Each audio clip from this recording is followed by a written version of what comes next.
Happy Monday, everyone. Welcome into this week's Ask Mike. And before we get into these questions, we got to brag on this guy for just a little bit. Mike Irwin. Are you going to do this? Are you going to really do this? He really hates it when I call him a legend, but truly, Mike Irwin is going to be a part of the Arkansas Sportscasters Hall of Fame. Congratulations, Mike. The only way you get into the Hall of Fame is if you're around for a long time. So, yes, I will agree. I've been around for a long time. You can't get in there if you just come in and leave after 2 years. Well, that's true, but you are a legend, Mike, and it's why Ask Mike works so well, because you have been around for a long time, and I hope you're around. Let's get to the question. I try to be nice, and this is what happens. Okay, our first question is from St. Clair Hoffman, who wants to know, why did Pitman skip the red-white game in favor of a non-tackling indoor scrimmage? We fans look forward to a spring game. If you look, they did the same thing at Mississippi State. This is becoming a trend, if you're paying attention. And Sam Pitman came over and talked to me and some other guys before the scrimmage started, and he was explaining this a little bit. And basically, a traditional spring football game where you line up and tackle each other to the ground and all that, coaches just don't want the risk getting players hurt doing that. And by going through what is more traditional with what they do in practice, they do this thudding thing. And if you haven't heard the term thudding, what it basically means is you do what we used to call a form tackle, which is you approach the guy with the ball.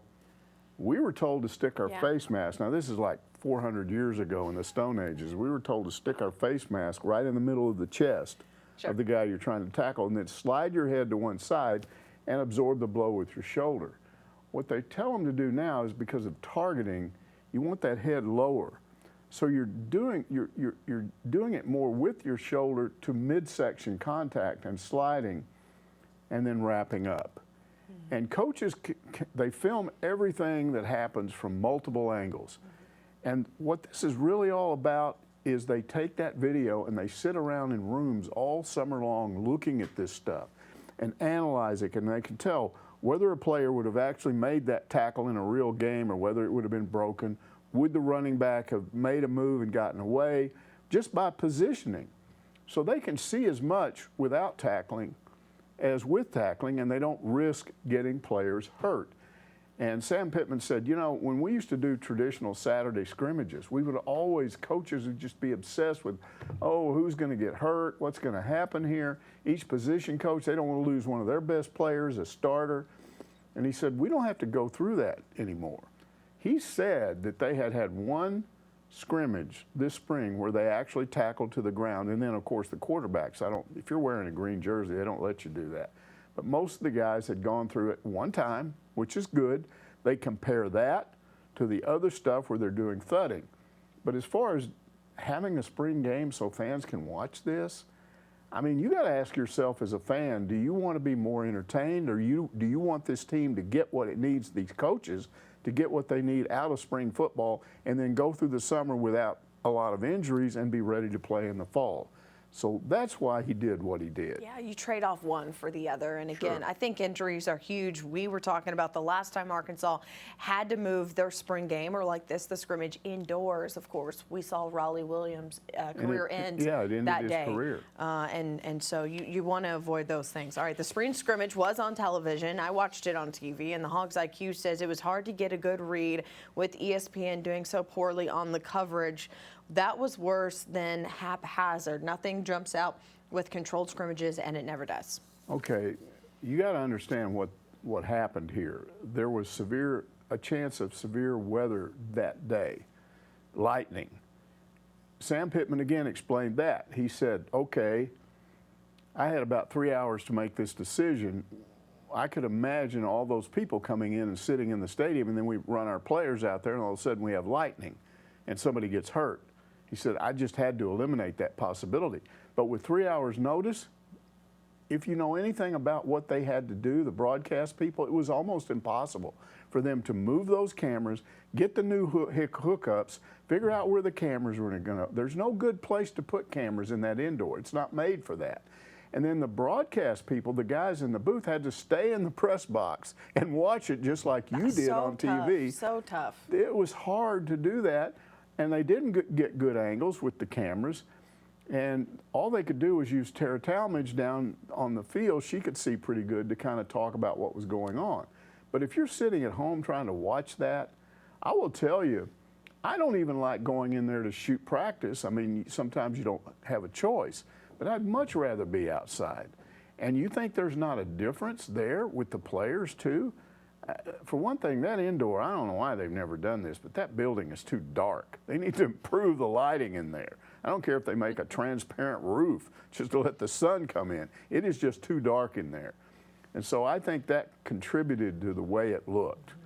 And that's just unfortunate that I think you will continue to see outdoor scrimmages like what they had as long as the weather's not bad. But when you take what they're doing anyway and move it indoors, it does create kind of a boring telecast.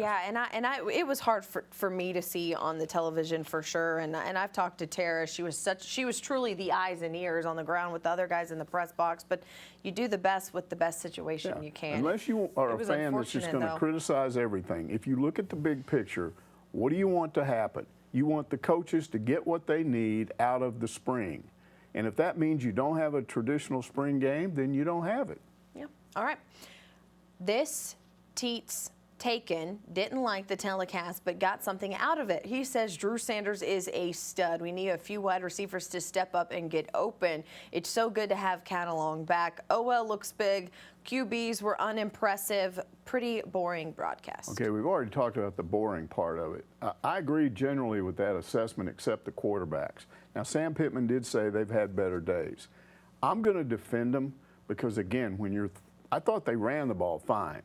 I mean, Hornsby had some big runs in that. I don't know if people were not watching that, but that's one of the things I wanted to see because I've always thought he was overrated as a runner because he doesn't pick his holes well enough. He's not a traditional, okay, there's a hole, let me turn and go through it. He did that well. He's improved a lot in that respect.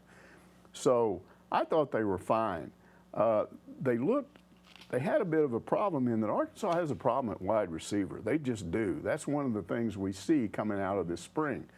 Yes, they've got a lot of talent, but those guys haven't had a lot of experience and they dropped a lot of passes, which made the quarterbacks look less effective, and it wasn't their fault. If there's one thing that has to improve between now and the end of August, they've got to get that wide receiver room better. I think it'll be okay. I think they've got talent there, but that's where the improvement needs to come. I thought the running game looked good. I thought the defense looked really good. They were very aggressive, and I think you're going to see that this fall. It's hard to see that indoors, but I think you're going to see more blitzing. I think you're going to see quicker penetration, more pressure on the quarterback. And then how about the Alabama linebacker transfer? Whew. I mean, he had a little bit of an angle, but he ran Hornsby out of bounds on a play that's pretty impressive that he got over there. I don't know any other linebacker Arkansas's had ever that could do that. So I saw a lot of good things, but I wasn't sitting there going, oh, this stinks. I want a better production on it. I think a lot of people just looked at it on TV and went, eh. That was your first time to see a whole practice It this was, because we usually have to come back. We've got other work to do, so we go through the 5, 10, 15-minute shooting period, and then you leave, and you don't see a lot of team stuff. So that was the first time I'd seen these guys, and again, I liked it. I don't have the criticism that some do. Pitman did stand, he did say, you know, there were some problems here and here and there. I think he was being overly critical, overly honest. But that's just me. I thought they looked okay. I certainly wasn't disappointed in what I saw. Okay, Hotlanta Hog asks, what is your too early prediction of how many wins realistically this team is likely to achieve? Yeah, I don't know why anybody would want my prediction. I don't like to give them, and there's a reason, because I'm always wrong. What did I predict last year? 6 wins. I was wrong, okay? So if you're going to pin me down, I'm going to go 8, and people are going to go, gasp. What do you mean 8? We're going backwards? To me, the schedule's tougher. The non-conference schedule is definitely tougher, although we don't really know at this point. Teams, we think certain teams have been good. They might not be, but you're trying to guess. And then I just think A&M's going to be better than they were. I don't know how much better, but I think they'll be better. It'll be harder to win that game. So they might end up with 1 less win and still be as good as they were. And here's the bottom line. If you're worried about me saying that, forget it. I'm always wrong, so who cares? And it's May. Yeah. April. It's April. Gosh. I mean, you pin me down, want me to Whatever give you a month it prediction, is. I'll do it, but it's probably nonsense. Blood Red Hog wants to know, why is the Razorback football team so disrespected by Well, ESPN? You're talking about that preseason poll, which didn't have Arkansas in the top 25, and it had teams like Auburn in there, and fans were offended. They came back, I think, and explained that and said it was because of the tough schedule Arkansas plays, which is what I said. But again, if there's anybody more terrible at making predictions than me, it would be ESPN. So who cares? Don't worry about that. It's probably a good thing that they left them out. If they were, let's say they were top 10, they probably wouldn't end up in the top 10. ESPN's always wrong. Yeah. All right, let's keep going. Robs 4516 says, I think we all can agree there was more talent on the team during Morris's tenure than the record showed. What are your thoughts on the talent level when Pitman arrived compared to now? How close do you feel we are to having upper-level SEC talent? Yeah, I think they're pretty close. I mean, if you follow recruiting, and I'm not a recruiting guru, but I pay attention to Otis, and I've talked to him, and I think there's been a definite uptick this year. But there's been improvement every year, and then you've got to throw in the portal. I mean, Sam Pittman's got some muss in him. I mean, he recruits well, but he also uses the portal well. And I think when you look overall at what he's doing, yes, the talent level is getting better and better. Where do they need to be? When you say upper level, I think what you mean is, how do you compare to Alabama? How do you compare to Georgia? Maybe one or two other teams that are right up there, because it varies from year to year. I think maybe in a couple of years they could be up there. They're close now. And you don't have to be at that talent level to upset one of those teams. You could knock off Georgia or Alabama and not have their talent level next year. It could happen. They don't play Georgia, but they could knock off Alabama, for instance. But I think they're getting close. Maybe by 2024 you might see them right up there with a legitimate chance to beat most teams in the SEC, because they have a talent level that would allow them to do that. Yeah. All right. Pig's Feet asks, any word on how Jaden Rashada's visit went? Inquiring minds want to know. Okay, again, I'm not a recruiting guy. I rely on what other recruiting guys say, including Otis. And all I know about that is what was said, which was, apparently, he's from California. He's the #1 rated run-pass quarterback in the country. That's impressive when you say that. Not just a good one, but a really good one. He's from California. Apparently, according to what he said, he sort of didn't know what to expect, because you go to California to Arkansas, you're like, what's that going to be like? And he got here, like so many people we've talked about in the past, his eyes were just open. He was like, wow, this is all right. And I think he had a good visit. He felt comfortable with the coaches. He visited with Kendall Briles, was impressed with what they had to say about, quarterbacks and his system and all of that. And I guess he was impressed enough that he scheduled another visit to come in before he makes a decision. So I don't know if they'll get him, but this is sort of what I'm talking about when I talk about the talent level is going up. You can't get the talent level to go up if you can't get those kind of guys in on campus. Mm-hmm. And that's where the difference is. They're getting kids to come in for visits that wouldn't come in the past. Yeah, I remember one former Razorback head coach had said, if I just get him here, I have a chance. But we got to get him here and show him That's first. Right. And it blows people away when they come. Exactly. We hear it over and over again. And I try to picture myself if I'm one of those guys, because you land at the airport and it's cool, and then you get in a car and you go out of that airport and you make that left turn, and it's like, ding, ding, ding, ding, ding, ding, ding. You're like, uh-oh, is there going to be a guy on the front porch with a banjo? I'm looking around at trees. A lot of cow pastures. What's going to happen here? But that lasts for about 15 minutes, and then you get on the interstate and everything's normal again. Didn't they say they always got cars that were tinted, and then they would put a video on for them? It would distract them for the first 15 minutes until they got to the highway, and then they could look out at the highway, and they missed that drive into high that they're building that kind of northern bypass, and they've made one part of it. And I think they're going to hook the airport into that, where you come out of the airport and go straight and hit that northern bypass and go around to 49. So once they get that, and you eliminate that little 2-lane road where you're going, ooh, what's happening here? Some guy's coming out from behind a tree with a shotgun. Once they eliminate that, I think the recruiting will get even better, right? Yeah, I guess so. I've never driven to the highway to the airport and seen anybody with a shotgun, but okay. I've lived here for 46 years. It kind of freaks me out when I come out of that airport. That road is kind of scary. All right, well, it looks like we're not taking Mike to the airport anytime soon. All right, here we go. Wizard of Hogs says, with Coach Pitman's new contract terms, as per his comments in the post-scrimmage presser, it appears that he has moved into quote-unquote Hotel Arkansas. He can check out anytime he wants, but he can never leave. That's funny. Your thoughts about locking him up for the rest of his coaching career? Well, it sure explains everything, because again, we've been sitting here ever since it was announced that he had this new agent, and we know who the agent was. He's got a reputation for more money, bigger contracts, and that's going on all through the SEC now. Lane Kiffin's got a contract up around $8 million, and you're going, what is going on here? Sam Pittman really just wants more money. And now this explains what he was doing, because he's with this lifetime contract, and that means lifetime for the U of A. It doesn't mean for him. They could fire him if they wanted to. He just can't take another job.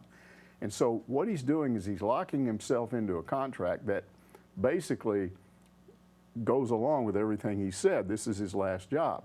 Now, the details haven't been released, and I'm going to guess that he's going to get a good raise. I don't think he's going up to $8 million a year, but I think he's going to get a good raise. And then what the rest of that lifetime contract, for however long he decides to do it, is going to be performance-based.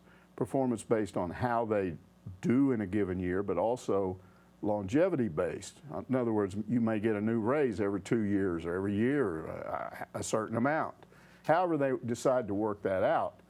So it protects him a little bit, but it really protects the U of A. And he said that he did it because he does not want recruits, especially the way this thing goes.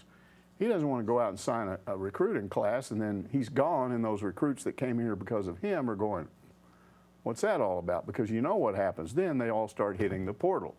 So if more coaches would do this, I think fans would like the game a little bit better, because I hear complaints all the time about how much coaches make and how they jump ship all the time. So how can you complain about players in the portal and players getting NIL deals when coaches are doing this?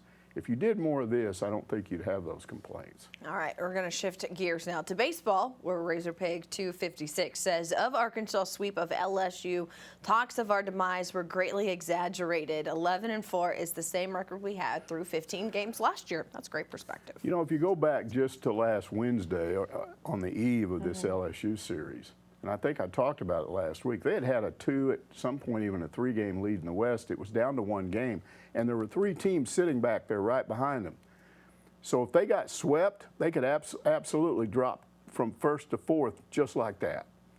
And, you know, there were fears that that might happen because LSU had such a really good batting lineup. All those guys hitting home runs, all those guys hitting 300. I felt like they would at least win the Thursday game, which is your typical Friday game, because of Connor Nolan. But after that, I really, if you'd asked me, they're probably going to lose this series just based on the pitching the week before.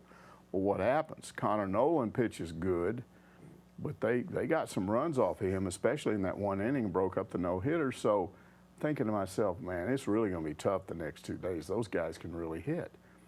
But Hagen Smith comes out of nowhere, goes from his worst performance to his best.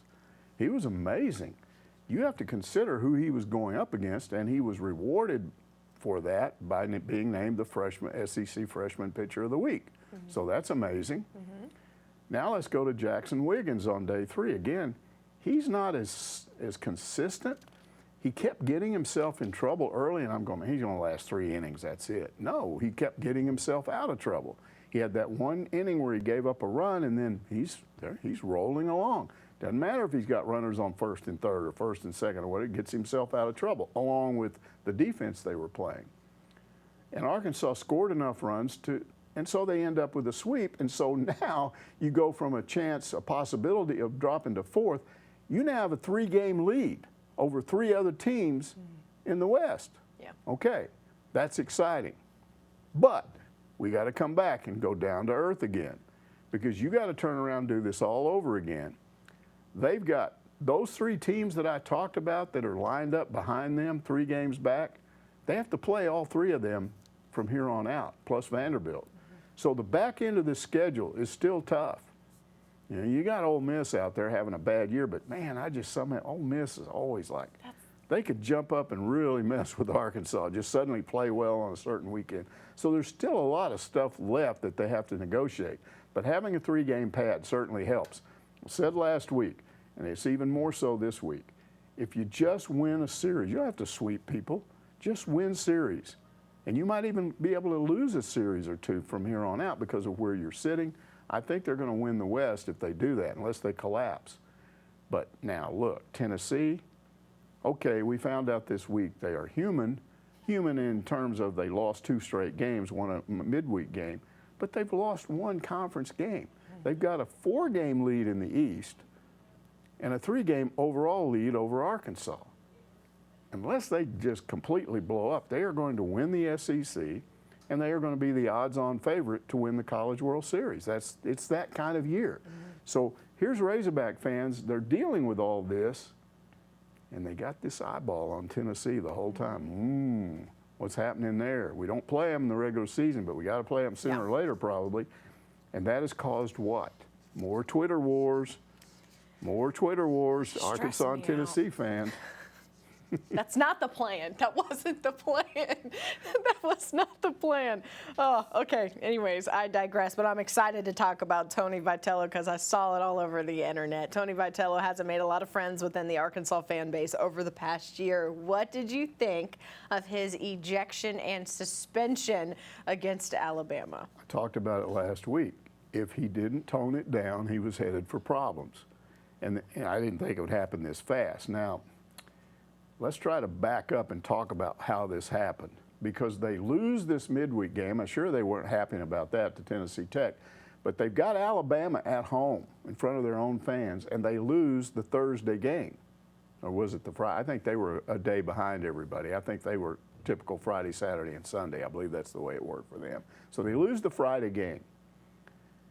And what do we hear in the way of complaints from Vitello and the players? They're mad because they said Alabama celebrated too much. Go back and look at that video. That's like the pot calling the kettle Well, black. first of all, you've just knocked off the hottest team in the country, a #1 team, a team that hasn't lost an SEC game all year, and you beat them at their place. What are you supposed to do? Go, oh, yeah, we won, golly, okay. I mean, they're high-fiving, they're happy, but they very quickly lined up, went over the mound, shaking hands, doing all the things you do. There was no gesturing toward the fans or toward their players. But apparently Vitello was mad about that, and it carried over to the next day. So here's what happens. Right off the bat, Tennessee's pitcher gets the first guy out. The second guy gets a 2-strike count. He tries to back out of the batter's box in the middle of a throwing motion. But the umpire goes, no, no, no. But I guess it messed up the pitcher a little bit because he threw a ball. And so they're mad about that. Hey, what were you doing? Those tactics are unfair, trying to mess with our pitcher. Well, he comes back the next pitch and strikes the guy out. So now there's 2 outs. The next guy comes up and promptly hits a line drive off the pitching arm of the pitcher. And the pitching coach comes out there, and I can't read lips, but it's almost like he's trying to say you did that on purpose. Are you serious? How would you do that on purpose? If you could do that as a hitter, if you could always, impressive. You're going up against a pitcher, you want to get out of the game, you just hit the ball at him, right? Well, if you could do that, wouldn't they try that a lot? I don't know that's what he was doing, but the pitching coach comes out, starts going crazy. The umpires deal with him for a while, but they finally get tired of it and tell him to get out. And they, go away, you're out. Here comes Vitello. He's doing it. Now they're patient with him for 30 or 45 seconds, and they toss him. That's when he chest bumps. Now, you got Tennessee fans on Twitter showing, somebody dug up this old thing of Van Horn where he's going around screaming at the umpires and in their face and getting mad. And they say, yeah, your coach has always been such an angel. Not apparently getting it that there's not, it is a tradition for coaches to yell at umpires. You can get in their face and yell at. You don't touch them. At one point, Van Horn even took off his cap so he couldn't be accused of his cap bumping into the umpire. So there's a big difference between yelling at a guy and chest bumping it. Chest bumping it is putting it politely. Yes, and it was a big chest bump, almost knocked the guy backwards. So, and then what's been the reaction to this by Tennessee fans? You know what they're doing? Because I've gone on and looked at it. get the umpire kicked out. We got to remove him. They've got photos of him where he's supposedly looking mean. What does that mean? Look at this guy. He's mean. Well, I don't know. He didn't look like he had a knife in his hand or anything. I mean, come on. I mean, he's an umpire. If you think as a fan you're going to win that battle when your coach gets kicked out, not by the SEC, by the NCAA, they're the ones that suspended him. So you're going to then get an umpire kicked out of the league. You're going to get the SEC office to go, oh, yeah, that umpire's mean. See these photos? He's got a bad look on his face. Come on. Yeah, look, hey, Arkansas fans will say if Perry Costello is still umpiring baseball games, this guy is far from You're just not going to win that argument. So No. here's the bottom line, and this is what I don't know as we sit here today. I don't know how they're going to react to all this. If Vitello's got any sense at all, any self-control, he'll cut this out. Because if he keeps it up, the next time he does this, it's going to be much more serious. And I think the SEC would step in there, and Tennessee would probably be forced to do something. So hopefully he learns a lesson from this. Now, look, this particular situation didn't hurt the team because they won the next 2 games without Vitello. And I guess he's got to serve 2 more games on suspension. If I'm him, I kind of think it makes you kind of look bad. You're not out there and they keep winning.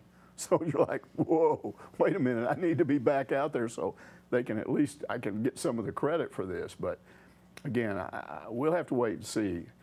The big issue that I've talked about last week, and I'll talk about it again this week, it is how you influence your players by doing that. It's not just you doing that. They see you, and it's like, okay, I'm going to be like him. And you can't have players with that attitude. You just can't. It's not going to be good. All right, Pudge Pork wants to know, has Vitello morphed into this hothead cartoon character? I'm trying to figure out that if he has always been this way, how he ever got hired by DVH. I think he's always been very animated. Yeah. I'm trying to remember back when he was here. I think there was some of that, but an assistant coach has fewer opportunities to do that. You know, we talked about Tennessee's pitching coach coming out and yelling at the umps, and he got tossed. I'm sure that happened to Vitello a few times, but you've got Van Horn there. If he gets too out of control, he can always come out there and go, hey, Tony, back to the dugout. I'll handle this. Well, now you don't have that filter as the head coach. You are the one that decides how you react to stuff. You don't have somebody over you out there on the field that can always filter you and direct you in another way. So that's the issue. He was not that way here because he was controlled, because he wasn't the boss. Now he's the boss. And, you know a lot about being a boss. If you're a boss, you do things differently because you influence people by how you react and how you do things. Anybody that's ever gone from being not the boss to the boss goes through that. Yeah. And how, you suddenly have control of certain situations, but how are you going to handle that? Are you going to just, hey, wow, I can do whatever I want now, this is cool. Yeah. Well, then you're headed for trouble if you do that. Yeah, exactly. All right, there's been quite a lot of reaction to this by Arkansas fans all over social media. Mike, you've got some of these comments here from fans. Yeah, let's pop them up. This is Hog Lady. She says, Tenner's behavior impacts the entire atmosphere, fans, both teams, and the umps. It's ridiculous. And it starts with Vitello. You have to figure this is the type of culture he wants. And then Michelle McGee says, these coaches are there to be role models and mold these young men. What kind of an example is he setting? I think he got off easy. And then according to Sherry Hicks Robinson, he's getting a little too big for his britches. And finally, Marjorie Garrick adds, Vitello has a bad temper. I wish DVH would have held him in a headlock last year, reminiscent of Nolan Ryan versus Robin Ventura back in the day. However, DVH has too much class. All right, before we switch gears, I have a baseball question for you. I didn't get to watch Saturday's game. I believe. Did a LSU batter get called out for taking too long to get into the batter's box? I couldn't find that video. Can you explain what happened there? Well, if you watch enough baseball, you're probably going to see this.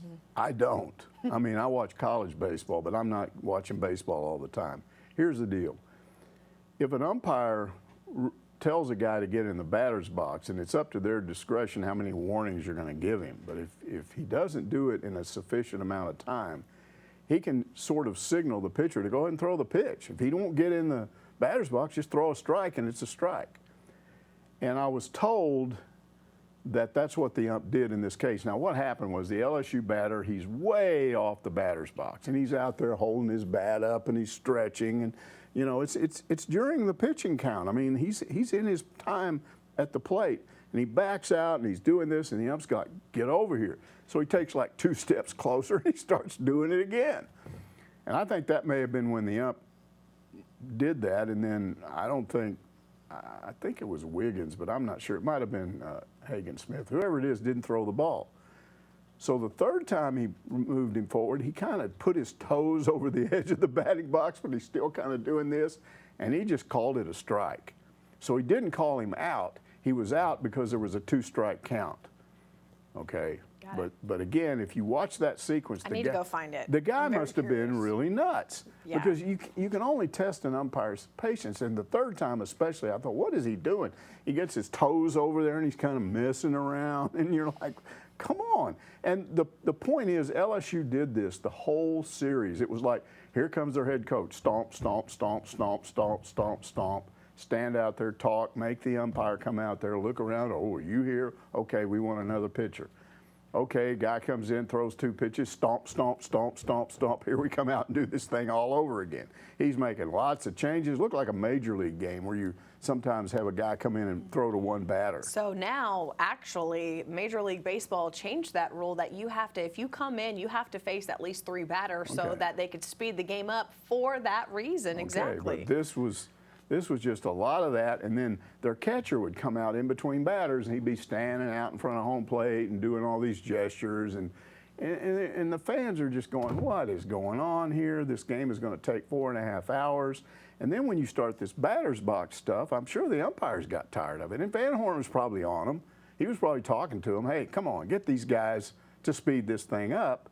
And then you see this guy like, okay, I'll take 2 more steps and make you do it again. Now I'll take 2 more. Jeez. It was really funny to watch it, but really you look at that guy and think, because, hey, they had runners on first and third. Are you serious? Yeah, that's and silly. You get called out because you're messing around and being like a goober, and you just think you can do whatever you want to the ump, just ignore it? That was really weird. All right, moving on to basketball. Swinefeld says, been some recent movement in the women's basketball program with one former in-state stop playing basketball and another in-state transferring to another SEC school. Oh, is this just normal shakeup, or is there some concern within the program?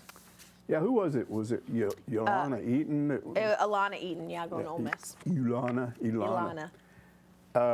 As I had this explained to me, and this is just one person who knows kind of the insider stuff. He said she primarily saw herself as a kind of short and mid-range 2-point shooter, and that's not what they do. They're more of a 3-point outside shooting team, and she didn't feel like that was her game. And so she made a decision, I'm going to go somewhere else where I fit in with the philosophy better. That's not unusual. That happens all the time, especially with the portal, because it's just so easy to transfer now. You think you're going to fit in philosophically better with another coach, you're gone. So I don't think that's unusual. And then Sasha Goforth, I mean, that's just a very odd medical condition. It has nothing to do with coaching or the team or anything like that. So is there concern within the team? I don't think within the team there's concern. I think with a part of the fan base there's concern, because I've talked to some of them. And what the concern is, next year they'd like to see them win a couple. And I made a mistake last week, and I admit it. I said they were one and done for 2 straight years in the conference tournament. They won a game this year. They beat Missouri, and then they had to play South Carolina. But I think they want them to maybe win a couple of games in the SEC tournament, finish higher where you don't play the #1 seed right off early in the tournament, and then maybe win an NCAA tournament game or 2. Just show progress. And that's what they're looking for, and we'll see if it happens. Yeah, they got a lot of talent over there, and a lot of those freshmen are going to be sophomores and upperclassmen, and I think it can be good for the women's basketball team if they can win some games, especially in the NCAA tournament for sure. All right, last one for you. Alex for Hogs 88 has our final question. He says, I died laughing when you bagged on A&M and LSU on the most recent Q&A. What are some of the worst football stadiums you have been to over the years, and which facilities do you think just need a wrecking ball? See, the wrecking ball thing is probably exaggerated. I'm not sure there's stadiums out there that just need to be torn down completely. Vanderbilt Stadium looks like Razorback Stadium in the 70s. It hasn't changed in 45 years or whatever, so they could sure use an upgrade there. A lot of these stadiums, it's not so much the stadium itself, it's kind of the surroundings. I've always said this, South Carolina, is it Williams-Brice, I think, stadium? I think that's what it is. That is one of the weirdest places I've ever been to because it's in the middle of nowhere. It's out by the railroad tracks in what you'd think in an industrial area. I'm a traditionalist. I think your stadium ought to be on campus so that students can come. And then one of the big things about having your stadium on campus is you come back as a fan and then you get to tour the campus because they do that a lot. Fans will come in early and walk around the campus. Maybe some of them went to school there, so they go back here, they see their name on the seniors walk, or they remember classes, or they look around and how much has changed. Well, you can't do that when your stadium is like out in the middle of nowhere by the railroad tracks in an industrial area, and then they got all these big giant parking lots around it. Well, okay, that's nice for when you park and you don't have to walk very far, but it just looks like parking lots and dirt roads and weird stuff. I mean, I've never liked the atmosphere of that place. And then again, I keep saying this, Missouri, it's like, I'm trying to figure out when they decided, how long ago that was that they decided to build that stadium there. Because you've got the campus on, I think it's the north side of what, they have like a 5-lane expressway that separates all their athletic facilities from the campus. Now, I'm trying to imagine a student wanting to go over there to a basketball game or football, and you're like, ooh, maybe they have a button you can push and stop these people. I don't know if there's a tunnel or not. I haven't been there in a couple of years or a few years, but I just thought it was weird. And then you've got that stadium, it's down in a ravine, and you got to walk down in there and walk back out of it, and their players have to come across from their athletic facilities, which are on the other side of a 5-lane expressway, and they have to walk over this bridge. And again, none of those things are on campus. It's like close to campus, but it's like, if you can imagine, try to imagine North Street and Razorback Road, either one of them being a 5-lane expressway, cars going by everywhere. Yeah, that's and what that would be like for the students. I've only been to a Missouri basketball game, and I've never been to South Carolina's football stadium, so I don't. The stadium itself, once you're inside of it, it's fine. I'm just talking about the kind of the walking around. When you think about, everybody talks about Ole Miss and the Grove and all that. Okay, that's on campus.